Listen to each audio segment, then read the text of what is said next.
ओम श्री गणेशाय नमः। श्री हरि विष्णु भगवान बृहस्पतिवार व्रत कथा। एक नगर में एक बड़ा व्यापारी रहा करता था। वह जहाज से माल लदवा करके दूसरे देशों को जाया करता था और खुद भी जहाजों के साथ दूर देशों में जाया करता था। इस तरह से वह खूब धन कमा करके लाता था। उसकी गृहस्थी खूब मजे से चल रही थी। तो वह दान पुण्य भी खूब जी खोल कर करता था, परंतु उसकी इस दान पुण्य से उसकी पत्नी तंग आ चुकी थी। उसको बिल्कुल भी पसंद नहीं था। वह किसी को एक दमड़ी भी दे करके खुश नहीं थी।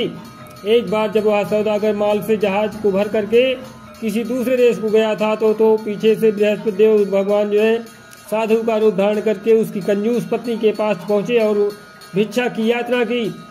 उस व्यापारी ने जो है पत्नी बृहस्पति देवता से कहा, महात्मा जी, मैं तो दान पुण्य से तंग आ गई हूँ। मेरा पति सारा धन दान में व्यर्थ ही नष्ट करता है। आप कोई ऐसा उपाय कीजिए जिससे हमारा सभी धन नष्ट हो जाए। इससे न तो धन लुटेगा और न ही मुझे दुख होगा। बृहस्पति देवता ने कहा, देवी तुम बड़ी विचित्र हो। धन और संतान तो सभी चाहते हैं, पुत्र और लक्ष्मी तो पापी के घर में भी होनी चाहिए। यदि तुम्हारे पास बहुत सा धन है तो तुम दिल खोल करके पुण्य करो। भूखों को भोजन खिलाओ, प्यासों को पानी पिलाओ और यात्रियों के लिए धर्मशालाएं बनवाओ। कितने ही निर्धनों का कुंवारी कन्याएं धन के अभाव में अविवाहित बैठी हुई हैं, उनका विवाह संपन्न कराओ। और भी अनेक पुण्य कार्य हैं जिनको करके तुम्हारा लोक परलोक सार्थक हो सकता है। लेकिन व्यापारी की स्त्री जो है बड़ी ढीठ थी।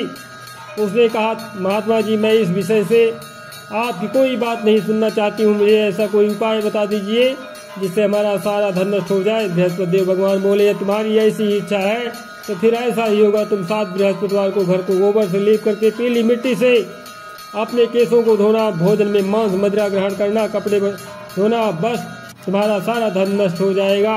इतना कह करके बृहस्पति देव भगवान अंदर ध्यान हो गए।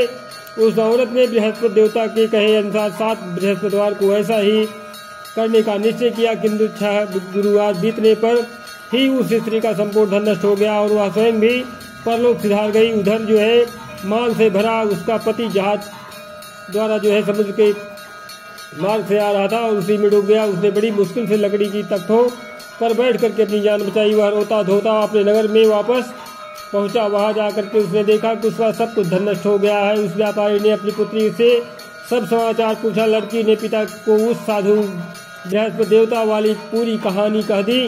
उसने पुत्री को शांत किया। अब वह दिन प्रतिदिन जो है जंगल में जाया करती थी। वहां से लकड़ियां चुन लाता था और वह उन्हें ले जा करके नगर में बेच करके अपनी जीविका चलाने लगा। मगर वह गुजारा बड़ी मुश्किल से हो पाता था। एक दिन उसकी पुत्री से जो है दही खाने की इच्छा प्रकट की, लेकिन व्यापारी के पास इतना पैसा नहीं था कि उसको जो है 2 पैसे दही ला करके देता। लकड़हारा उसे आश्वासन दे करके जंगल में जा करके एक वृक्ष के नीचे बैठ करके अपनी पूर्व दशा को विचार करके रोने लगा। वह गुरुवार का दिन था। बृहस्पतिवार भगवान बृहस्पति देवता उसकी यह अवस्था देख करके साधु का रूप धारण करके उस व्यापारी के पास आ पहुंचे और कहने लगे, लकड़हारे तो इस जंगल में किस चिंता में बैठा है? व्यापारी ने उत्तर दिया, महाराज, आप सब कुछ जाने वाले हैं। इतना कह करके उसने आर्द्रकंठ द्वारा और भीगी आंखों से बृहस्पति देवता को अपनी आप बीती हुई कहानी सुना दिया। बृहस्पति देवता भगवान कहते हैं कि भाई, तुम्हारी पत्नी गुरुवार के दिन जो है भगवान का अपमान किया था, इसी कारण तुम्हारा हाल हुआ है। तुम्हारा सब कुछ धन नष्ट हो गया। लेकिन तुम अब किसी प्रकार की कोई चिंता ना करो, भगवान तुम्हें पहले से अधिक धनवान कर देंगे। तुम मेरे कहे अनुसार गुरुवार के दिन बृहस्पति का पाठ किया करो। 2 पैसे के चने और मुनक्का मंगवा करके जल के लोटे में थोड़ी सी शक्कर डाल करके वह अमृत प्रसाद परिवार के सब सदस्यों को तथा सुनने वालों को बांट दो और खुद भी अमृत पान किया करो तथा प्रसाद खाया करो, तो भगवान तुम्हारी सब मनोकामनाएं पूरी करेंगे। साधु को प्रसन्न देख करके उस व्यापारी ने कहा, महाराज, मुझे लकड़ियों में से इतना पैसा नहीं मिलता है कि मैं 2 पैसे की दही ला करके अपनी इकलौती कन्या को खिला सकूं। उसको मैं हर रोज जो है झूठा आश्वासन दे करके टालता रहता हूँ। बृहस्पति भगवान बोले कि भक्त नाराज, तुम ना चिंता करो, ना नाराज हो। आगामी अगले गुरुवार को बृहस्पतिवार को तुम शहर में लकड़ियां बेचने के लिए जाना। तुमको उस दिन जो है लकड़ियों के 4 पैसे अधिक मिल जाएगी, जिसमें से तुम 2 पैसे का दही ला करके अपनी पुत्री को खिलाना और 2 पैसे का मुनक्का और चना ला करके गुरुवार के दिन जो है देवता की कथा करना। जल में जरा सा शक्कर चीनी डाल करके अमृत बनाना और कथा का प्रसाद जो है सब में बांट देना और खुद भी खाना, तुम्हारे सब काम सिद्ध हो जाएंगे। इतना कह करके बृहस्पति देवता अंतर ध्यान हो गए। गुरुवार के दिन उस व्यापारी ने जंगल में से लकड़ियाँ इकट्ठी की और शहर में बेचने के लिए गया। उसको जो है उस दिन 4 पैसे अधिक मिले, जिनमें से 2 पैसे की दही ला करके उसने अपनी लड़की को दिया और 2 पैसे के चने और मुनक्का ला करके अमृत बना करके प्रसाद बांटा और प्रेम से खाया। उसी दिन से उसकी सब कठिनाइयाँ दूर हो गई। परंतु अगले बृहस्पतिवार को बृहस्पतिवार का व्रत करना भूल गया और कथा सुनना भूल गया। शुक्रवार को उस नगर के राजा ने आज्ञा दी कि कल मैंने एक बहुत बड़े यज्ञ का आयोजन करवाया है, इसलिए जो है कोई भी व्यक्ति अपने घर पर में अग्नि नहीं जलाएगा और चूल्हा नहीं जलाएगा, कोई कुछ नहीं पकाएगा। समस्त जनता मेरे यहाँ आकर के भोजन करेगी। इस आदेश की अवहेलना करेगा तो उसे सूली पर लटका दिया जाएगा। राजा की आज्ञा अनुसार अगले दिन जो है सब लोग राजा के महल में भोजन करने गए, लेकिन वह व्यापारी और उसकी लड़की जो है दोनों तनिक विलम्ब से पहुंचे। इतना ही हो, राजा ने उन दोनों को अपने महल में के अंदर ले जाकर के भोजन करवाया। जब वह पिता पुत्री भोजन करके वापस आ गए तो महारानी की दृष्टि जो है उस खूंटी पर पड़ी, जिस पर जो है उसका नौलखा हार लटका हुआ था। उस खूंटी पर अब हार नहीं था। महारानी को विश्वास हो गया कि उसका हार लकड़हारा और उसकी लड़की ये ले गए हैं। फौरन सिपाहियों को बुलवा करके दोनों बाप बेटी को कैद करवा करके जेल खाने में डाल दिया। कैद खाने में पड़ करके बाप बेटी दोनों अत्यंत ही दुखी हुए।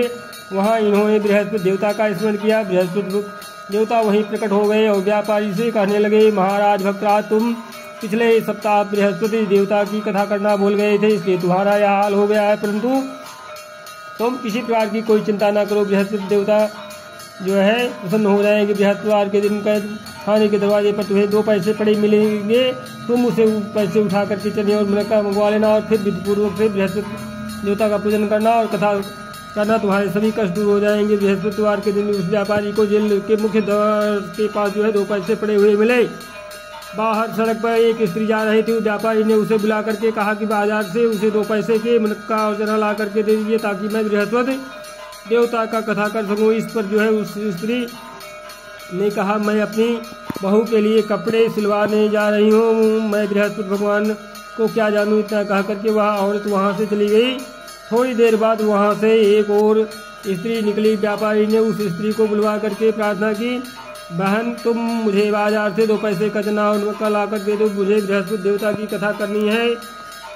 वह स्त्री जो है बृहस्पति देवता का नाम सुनकर के बोली, बलिहारी जाऊँ, वीर भगवान के नाम पर मैं तुम्हें अभी मुनक्का और चना ला करके देती हूँ। मेरी इकलौता बेटा मर गया है, मैं उसके लिए कफन लेने जा रही थी, मगर अब जो है पहले तुम्हारा काम करूँगी, उसके बाद बेटे के लिए कफन लाऊंगी। उस स्त्री की ने व्यापारी से 2 पैसे के लिए और बाजार से चने में मुनक्का ले आई और जो है स्वयं बृहस्पति देवता की कथा सुनी। कथा समाप्त होने के बाद स्त्री और अपने पुत्र के लिए कफन लेकर के अपने घर को रवाना हुई तो देखा कि लोग जो है उसके बेटे की लाश को जो है राम नाम सत्य है कहते हुए शमशान की ओर ले जा रहे थे। उस स्त्री ने उन लोगों से कहा, भाई मुझे जो है अपने लाडले का मुख देख लेने दो।